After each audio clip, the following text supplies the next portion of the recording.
बिस्मिल्लाहिर्रहमानिर्रहीम। Students BS chemistry physics.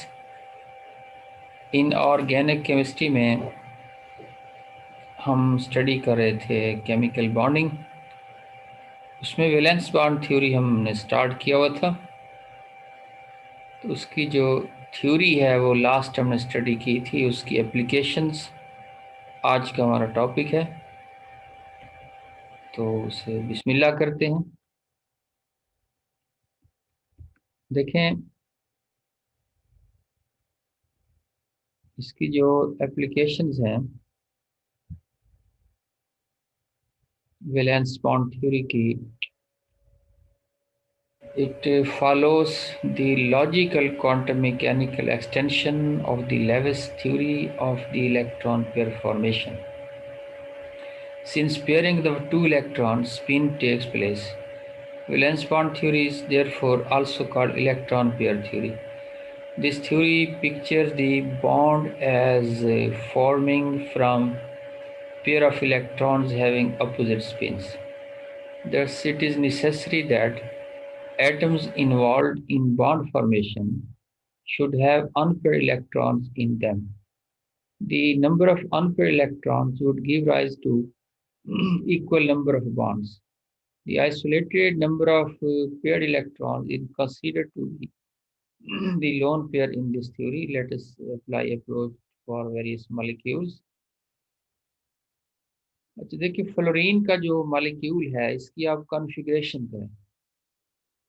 9 electron है इसमें, तो 1s2 2s2 2p x1 y2 z2, या अब x2 y2 z1, यानी x y z2 के डी जनरेट हैं, तो किसी में भी ना आप एक इलेक्ट्रॉन शो कर देंगे।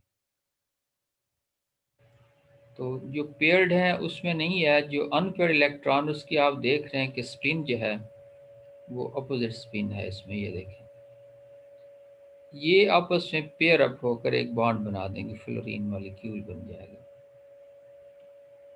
अच्छा, इसके बाद ऑक्सीजन मॉलिक्यूल को आप देखें। इसमें जो कॉन्फ़िगरेशन है 1s2 2s2 2p, z में 2 हैं, x और y में एक एक है, तो ये आपस में दो दो इलेक्ट्रॉन शेयर करेंगे, इसलिए इसमें डबल बॉन्ड रिजल्ट होगा। इसी तरह in oxygen molecule all electrons are paired, therefore oxygen molecule should be dia. ये डायमैग्नेटिक बिहेवियर, पैरामैग्नेटिक बिहेवियर बाद में नोट करेंगे। यही इसकी दरअसल कहा जाता है फेलियर, इसका यही है, ये अहम पॉइंट है इसका, कि अगर सारे देखें ना, मैग्नेटिज्म की दो प्रॉपर्टीज होती हैं। चलिए थोड़ा सा मैं इसके बारे में बता दूं। मैग्नेटिज्म की प्रॉपर्टीज दो तरह की हैं, डायमैग्नेटिक और पैरामैग्नेटिक। कुछ सब्सटेंसेस मैग्नेटिक फील्ड में अट्रैक्ट होते हैं, कुछ अट्रैक्ट नहीं होते। जो अट्रैक्ट होते हैं उसे कहा जाता है पैरामैग्नेटिज्म, और जो अट्रैक्ट नहीं होते उससे हम कहते हैं डायमैग्नेटिज्म। उसकी रीज़न क्या है? अगर किसी मॉलिक्यूल में इलेक्ट्रॉन्स अनपेयर्ड मौजूद हों तो वो पैरामैग्नेटिज्म शो करता है, और अगर सारे पेयर्ड हों तो वो डायमैग्नेटिज्म शो करते हैं। अच्छा, जो पैरामैग्नेटिज्म है यानी अनपेयर्ड इलेक्ट्रॉन है, इलेक्ट्रॉन जब रिवॉल्व करते हैं या रोटेट करते हैं या स्पिन करते हैं तो एक मैग्नेटिक फील्ड पैदा करते हैं। अगर सिंगल इलेक्ट्रॉन है तो वो तो मैग्नेटिक फील्ड पैदा करेगा, लेकिन अगर वो पेयर्ड इलेक्ट्रॉन है तो एक और दूसरे की स्पिन क्योंकि एक दूसरे के अपोजिट है, इसीलिए वो एक दूसरे के मैग्नेटिक फील्ड के इफेक्ट को कैंसल आउट कर देंगे, और दैट इज वाई कि वो अट्रैक्ट नहीं होते मैग्नेटिक फील्ड में। अब जब हम वैलेंस बॉन्ड थ्योरी के मुताबिक चीज़ों को नोट करते हैं, तो ऑक्सीजन का जो मॉलिक्यूल है ये दरअसल है पैरामैग्नेटिक, यानी जैसा कि इसमें कोई सिंगल अनपेयर्ड इलेक्ट्रॉन मौजूद है। लेकिन ये थ्योरी के मुताबिक आप देख रहे हैं कि ये इससे पेयर अप हो जाएगा, ये इससे पेयर अप हो जाएगा। जब सारे इलेक्ट्रॉन हैं ही पेयर्ड, तो फिर भी इसे तो डायमैग्नेटिक होना चाहिए, तो फिर भी ये पैरामैग्नेटिक बिहेवियर क्यों शो करता है? तो ये वैलेंस बॉन्ड थ्योरी की फेलियर है। वो मॉलिक्यूलर ऑर्बिटल थ्योरी भी इसकी वजाहत करती है। नाइट्रोजन मॉलिक्यूल में आप देखें 1s2 2s2 2p xyz में एक एक इलेक्ट्रॉन।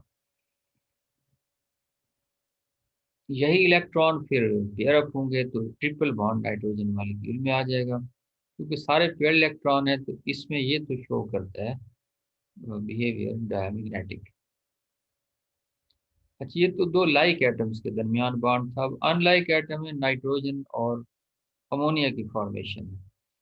तो वही बात कि एक्स वाई और जेड में एक एक इलेक्ट्रॉन है। जब उसका हाइड्रोजन के एक एक इलेक्ट्रॉन इससे आकर शेयर करेगा तो ऐसी सूरत में क्या होगा कि तीन बॉन्ड अमोनिया के बन जाएंगे और ये जो है सिंगल बॉन्ड होंगे तीनों। Model for ammonia molecule leads to three valence bonds at right angle to each other, but ammonia molecule in fact has bond angle equal to 107.3। ये दूसरी बात यहाँ कहेगी जो डिफेक्ट है वैलेंस बॉन्ड थ्योरी का। ये बॉन्ड एंगल्स के बारे में सही वजाहत नहीं करती। देखे ना, एक चीज़ मैं बताऊँ आपको कि ये जो पी एक्स पी वाई और पी जेड है ये एक दूसरे के साथ क्या होंगे, राइट एंगल होंगे ना, 90 डिग्री एंगल। पर जब इनके साथ बॉन्ड बनेगा तो एन और एच के दरमियान जो बॉन्ड है 90 डिग्री होना चाहिए, लेकिन ये तो 90 नहीं है, 107.3 डिग्रीज के बराबर है। तो ये इस पॉइंट में तीसरा फेलर आ गया किसका, वैलेंस बॉन्ड थ्योरी का। तो ये देखें, ये उसका स्ट्रक्चर अमोनिया का आ गया। अब limitations of valent bond theory, this theory is unable to explain the paramagnetic behavior of oxygen molecule। ये अभी जो हमने बात की है, this theory cannot properly describe the shape geometry of the molecule। ये अभी जैसे हमने कहा कि अमोनिया है, H2O को देखें उसमें भी 90 डिग्री एंगल होना चाहिए HOH का, लेकिन वो भी 104 डिग्री होता है। It does not provide explanation formation of coordinate bond, a one to give the both the electron। It does not account for the formation of odd electron molecule, जैसे NO है, R such as H2 plus ion, there is no pairing of electron take place। यानी hydrogen में कितने होते हैं, दो electron molecule में। अब एक इलेक्ट्रॉन निकाल हाइड्रोजन मॉलिक्यूलर आयन बन गया, लेकिन बॉन्ड फिर भी मौजूद है। भी एक इलेक्ट्रॉन है, वन इलेक्ट्रॉन बॉन्ड भी इसे आप नाम दे देते हैं, तो पेयरिंग तो नहीं हो रही इसमें। तो फिर ये वैलेंस बॉन्ड थ्योरी यहाँ कैसे हम अप्लाई करेंगे? It can not explain the non existence of noble gas molecules.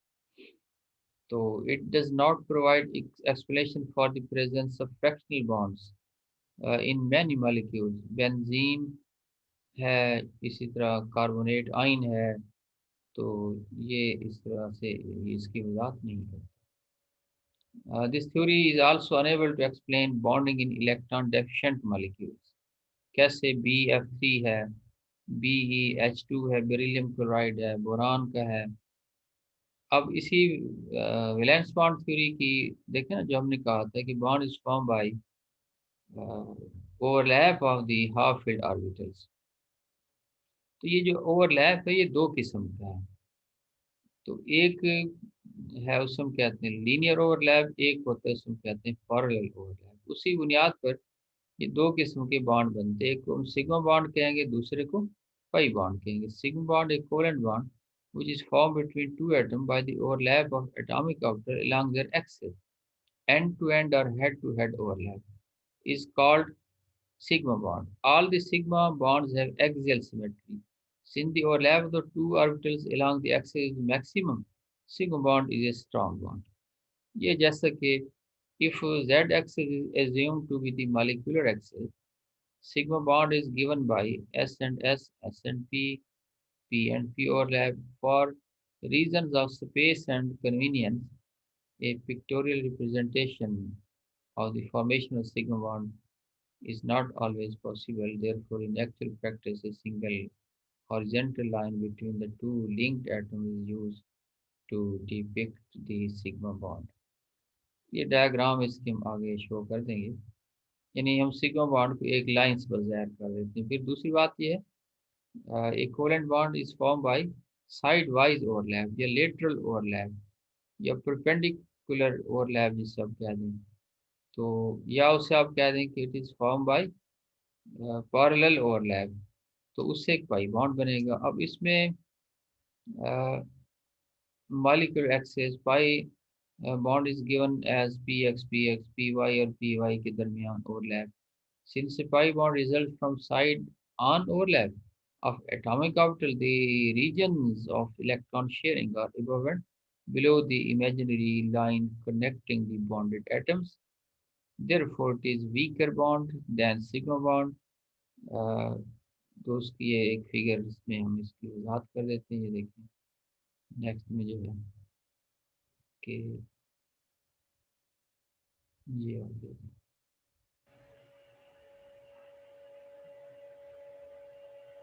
ये तो ऑलरेडी ये डायग्राम्स आ गए इसके। अच्छा देखें, एस और एस से सिग्मा बन गया, एस और पी से भी सिग्मा बन गया, पी और पी लीनियर से क्या बन गया, सिग्मा बॉन्ड बन गया। अगर ये पैरेलल तरीके से हैं तो ये पाई बॉन्ड ऐसे बन जाएगा।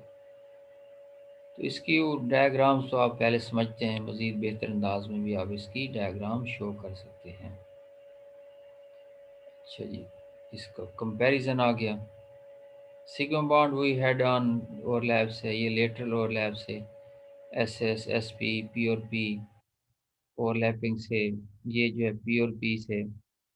Extent of overlapping of orbital in sigma bond is greater, hence it is a stronger bond. Extent of overlapping of orbital in pi bond is lesser, hence it is a weak bond. Electron density of the sigma bond is symmetrical about the line joining the two nuclei. Electron density of a pi bond is unsymmetrical. It is only one region of electron density between the two nuclei. और इसमें क्या है, it has two regions of electron density above and below the internuclear axis. Sigma bond can be present alone. The pi bond is always formed in addition to the sigma bond. There, there can be a free rotation of atoms. There is no free rotation about pi bond.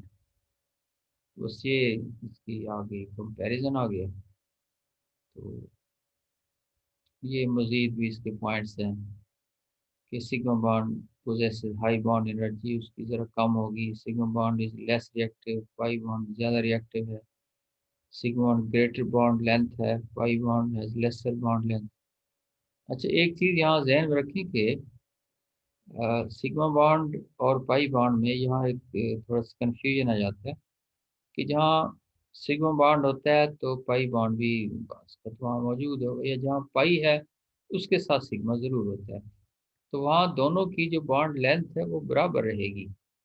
Compounds containing sigma bond generally undergo substitution reaction, इसमें addition होते हैं। The sigma bond influences the geometry of the molecule, ये इसके examples आ गई। Pi bond की geometry पर कोई effect नहीं होता, इसकी ये एग्जांपल्स आ गई। तो बस ये कुछ मैंने बता दिया आपको।